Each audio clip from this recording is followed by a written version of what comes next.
Salut les replayers, on se retrouve pour une nouvelle vidéo. On continue de parler de Luis Campos, de son apport au Paris Saint-Germain, de ses réussites, de ses échecs. On vous laisse avec la deuxième partie de cette vidéo, c'est parti.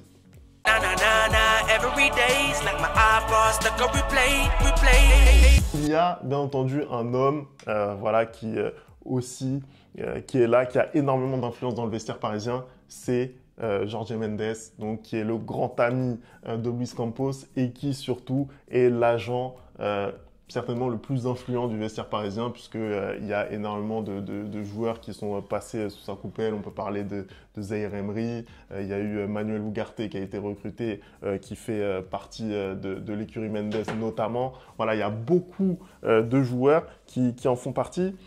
Et c'est pas forcément bien perçu par les médias. On parle beaucoup du fait que voilà, un agent ne peut pas avoir autant de joueurs dans son écurie et notamment dans le 11 type. Et ça, c'est très mal vu. Donc, à cause de tout ça, il est fragilisé. Il est fragilisé. Qui arrive lors de cet été? Il y a Monsieur Luis Enrique qui arrive également. Et là, je pense que ça aussi, ça lui redonne vraiment un crédit parce que d'une part, il s'entend très très bien avec Luis Enrique. Luis Enrique, il arrive, on sait très bien parce que c'est un entraîneur qui a déjà gagné, notamment la Ligue des Champions. Il arrive avec un style de jeu qui est très identifié et surtout, il a une rigueur, il a cette capacité à mettre les gros égos du vestiaire face à leurs responsabilités. Et donc, ça match tout de suite avec Luis Campos. Et sur le marché des transferts, les rôles sont très, très bien répartis entre Nasser, entre Campos et entre Luis Enrique. Ouais, mais après, quand tu vois cette deuxième année-là, 2023-2024, du coup, le mercato, encore une fois de plus, je vais sortir les chiffres, c'est 450 millions. Aujourd'hui, moi, je ne saurais définir, peut-être que toi, en tant que supporter parisien, tu vas me dire, Kolo Muani, 90 millions, Gonzalo Ramos, 65 millions, Ugarte, 60 millions, Asensio et Skriniar, même s'ils arrivent libres, il me semble, Kang In Lee, j'ai réussi à le dire. Il a réussi à le dire. Enfin, finalement, aussi qui arrive. En fait, je ne saurais... il y a aussi, pardon, j'ai oublié, Barcola, Hernandez et qui sont aussi arrivés et Dembélé. Aujourd'hui, je ne saurais dire qui parmi ces recrutements-là est du fait de Campos, est du fait de Nasser, et du fait de Luis Enrique. Peut-être que toi, tu vas m'aider. À la rigueur, on n'est pas obligé de le savoir, mais on sait plus ou moins qui est plutôt du fait de Campos et qui ne l'est pas. Clairement, le recrutement, par exemple, d'Ousmane Dembélé, ça, c'est pas Campos. Voilà, ça vient plutôt de Nasser. Comme un joueur comme Kolo Muani également, qui est plutôt du fait de Nasser. Mais c'est vrai que un joueur comme Lucas Hernandez, par exemple, un joueur comme Barcola, voilà, ça c'est des réussites de Luis Campos.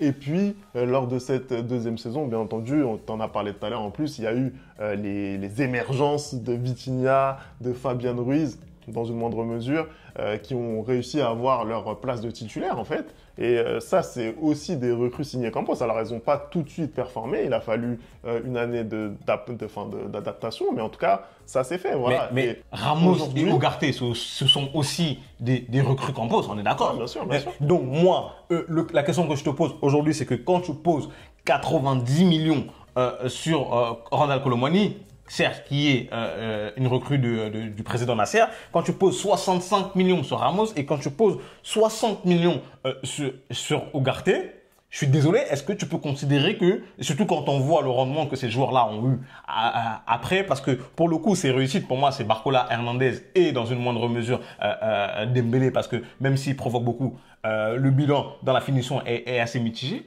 Est-ce que tu peux considérer que son recrutement est réussi, d'autant plus que toi, tu es dans cette deuxième saison-là, il est en tant que directeur sportif.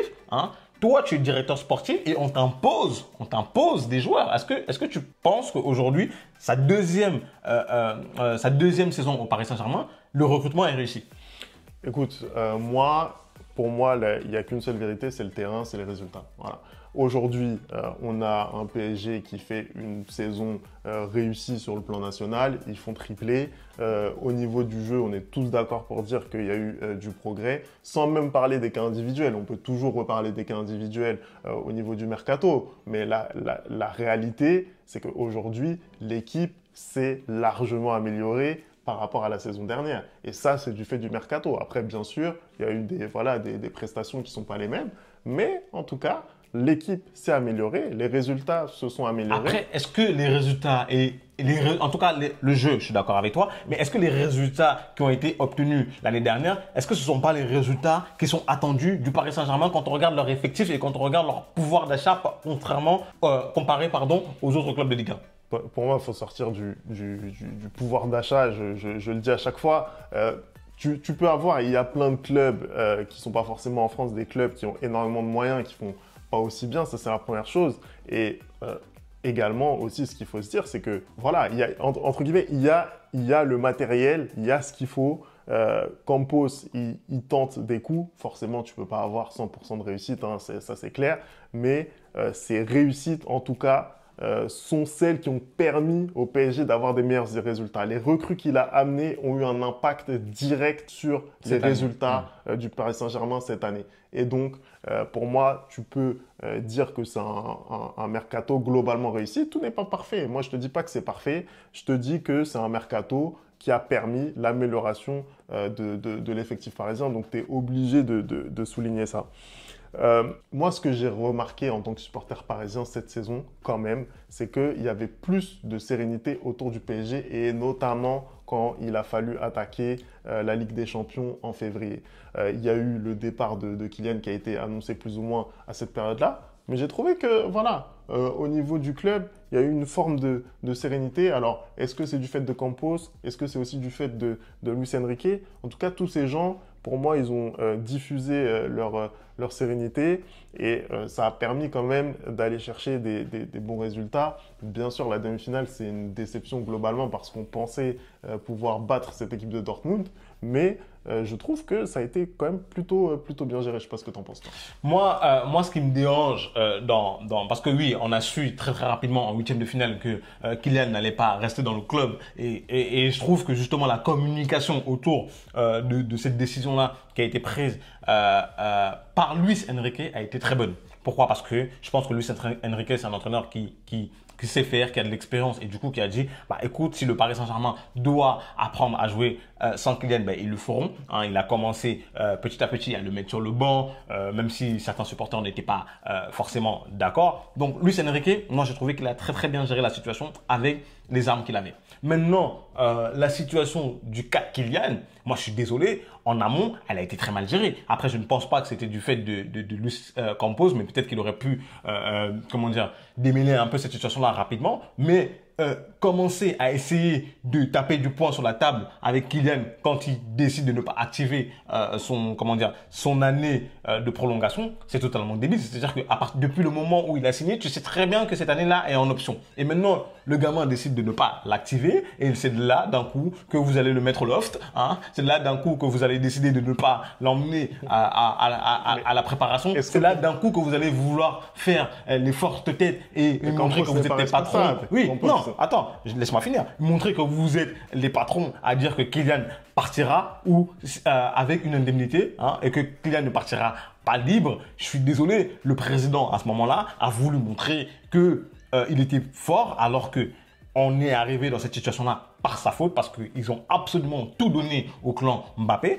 Et moi, du coup, ce qui me gêne et ce qui me dérange dans le rôle de Luis Campos, c'est-à-dire que pour moi, à ce moment-là, il aurait dû servir d'intermédiaire pour apaiser la situation, pour faire en sorte que Kylian puisse faire la préparation malgré cette situation-là, parce qu'au final, il est sorti du loft, assez tard, parce que quand on voit que le joueur, au final, il est en train de prendre comme excuse une préparation tronquée par rapport à sa saison. Voilà. Ah non, mais de toute façon, pour les Qataris, c'était clair. Kylian ne devait pas jouer de la saison. C'était clair, c'était ça. Il y a deux personnes grâce auxquelles Kylian est sorti de ce loft.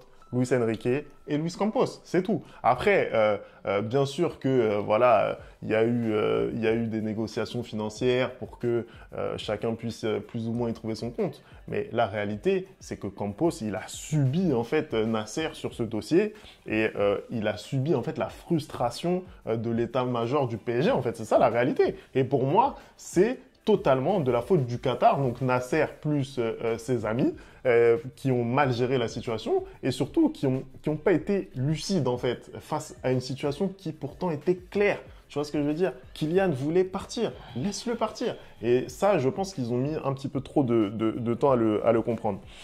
Je pense que là, on a globalement fait le tour quand même sur les 2 années de Campos. Là, il y a un mercato qui bat son plein cette année 2024-2025.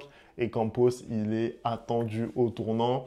Forcément, tu perds la star de ton équipe. Tu es obligé de répondre. Le cas et la rumeur Victor Osimhen, elle revient sur la table de plus en plus pour venir remplacer Kylian en tant que tête de gondole du projet. Est-ce que toi, tu vois ça d'un bon œil? Est-ce que pour toi, c'est la recrue qu'il faut faire? En fait, c'est assez compliqué. Je pense que ça peut être quelque chose de bénéfique pour le Paris Saint-Germain parce qu'on ne va pas se cacher quand même, Osimhen fait partie des meilleurs attaquants au monde actuellement. Le souci que j'ai, ça va peut-être être au niveau des sommes. Je crois qu'aujourd'hui, Naples et De Laurentiis notamment, ils sont très compliqués dans les négociations. Hein. Je sais moi de quoi je parle avec le Real Madrid. Vraiment, Naples, c'est un club qui lâche rien du tout. Et je crois qu'il veut pas le lâcher pour moins de 120 millions d'euros apparemment. Hein. Donc ça va être très dur à avoir. Là, j'ai vu que le Paris Saint-Germain avait proposé 70 millions ou 60 millions, il me semble, pour avoir voilà, Osimhen. Aujourd'hui, le point négatif, peut-être ça peut être au niveau des blessures. C'est un joueur qui se blesse énormément. Mais bon, c'était le cas aussi pour Dembélé. Et finalement, cette saison, ça s'est très bien passé pour lui. Hein. C'était un joueur qui se blessait régulièrement dans la saison. Et là, cette année, il a pratiquement eu aucune blessure. Donc, ça peut être aussi le cas pour Osimhen. Après, est-ce qu'il va remplacer Mbappé et remplacer le nombre de buts que Mbappé amené, je ne suis pas sûr. Et aussi, le faire venir Osimhen aujourd'hui, ça veut dire forcément te débarrasser de un des 2 attaquants qui sont en place aujourd'hui. Donc, soit Kolo Muani, soit Gonzalo Ramos. Parce que je pense que si tu te retrouves avec 3-9, c'est de l'argent jeté par les fenêtres, hein, clairement. Moi, les recrutements que je trouve, les rumeurs et les recrutements que je trouve intéressants et qui sont du fait de Campos, c'est Désiré Doué, hein, apparemment aussi qui est dans les rumeurs et très pressant aussi. Là, on a João Neves qui pourrait arriver de Benfica, merci. Et ça, pour moi, là, je trouve que ce sont des recrutements intelligents. Je trouve que ce sont des recrutements qui sont dans la continuité de l'année dernière, à savoir où on ne veut pas forcément des gros stars, mais on veut des joueurs qui vont venir constituer un effectif qui pourra construire une équipe et qui pourra aller vers le Graal, hein, vers ce que le Paris Saint-Germain attend depuis maintenant, en tout cas depuis la version QSI, attend depuis très longtemps et ont mis des investissements pour. Là, oui, ça, je suis d'accord avec ce genre de recrutement. Après, en termes d'attaquants pour remplacer Kylian Mbappé, aujourd'hui, il n'y en a pas énormément sur le marché. Et donc, oui, Osimhen apparaît comme une bonne pioche. Maintenant, moi, je pense que le souci, ça va être le prix qu'ils vont lâcher pour lui. Parce que je pense qu'aujourd'hui, l'année dernière, les 450 millions étaient beaucoup trop. Ce n'est pas normal qu'un club comme Paris Saint-Germain paye Kolo Muani 90 millions quand on voit le rendement. Ce n'est pas normal qu'un club comme le Paris Saint-Germain paye Gonzalo Ramos 65 millions après une seule bonne saison. Ce n'est pas normal. C'est pas normal, voilà. Écoute, quand Vitinha arrive, je crois qu'il arrive pour 40 millions. Vitinha, il arrive, il fait quelques bons matchs, après il s'éteint. On nous dit quoi? On nous dit Vitinha, c'est pas possible. 40 millions sur un mec qui a rien prouvé, faut arrêter, c'est du n'importe quoi. Et voilà qu'aujourd'hui, c'est un des meilleurs milieux de terrain du monde. Moi, je pense que déjà, le prix, il faut sortir de là. En plus, je pense que ça met énormément de pression sur les joueurs et on le voit avec Kolo Muani. Il y a quand même une grosse différence entre ses prestations parisiennes et ses prestations en équipe de France. Voilà, pour moi, le prix, vraiment, c'est pas quelque chose sur lequel il faut insister. Moi, je pense que c'est les prestations, c'est la complémentarité entre les équipes. Tu as parlé du fait que justement le PSG était bien parti dans ce mercato en termes de cible. Tu as parlé de João Neves, tu as parlé de Désiré Doué. Moi, je suis d'accord avec ça sur le fait que tu dois avoir une ligne directrice avec voilà, de la jeunesse, avec des postes bien ciblés. Tu dois aussi faire confiance à ta formation. Tu as parlé du fait que voilà, ça ne se passait pas forcément très bien de ce côté-là à Paris. C'est vrai qu'il y a eu des choses qu'on n'a pas forcément très bien compris. Là, cette année, il va y avoir le rétablissement d'une équipe espoir à Paris. Ça fait du bien, surtout qu'il y a vraiment énormément de qualité dans la région parisienne et aussi au centre de formation du PSG. Et je rappelle quand même que c'est sous Campos qu'on a vu Warren Zaïre-Emery éclore, qu'on a vu des joueurs aller en pro, que ce soit Ethan, Mbappé ou Seny Mayulu par exemple. Donc, il y a quand même des choses qui sont positives. Ces joueurs-là, ils ne jouaient pas sous Pochettino, ils ne jouaient pas du tout.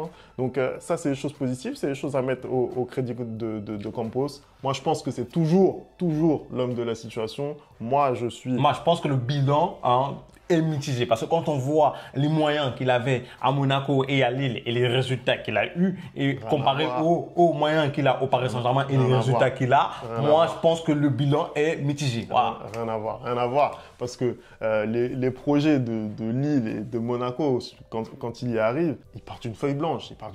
Ça n'a rien à voir. Les pressions en plus sont pas les mêmes. Ça n'a rien à voir. Mais je pense que c'est quand même l'homme de la situation pour le PSG.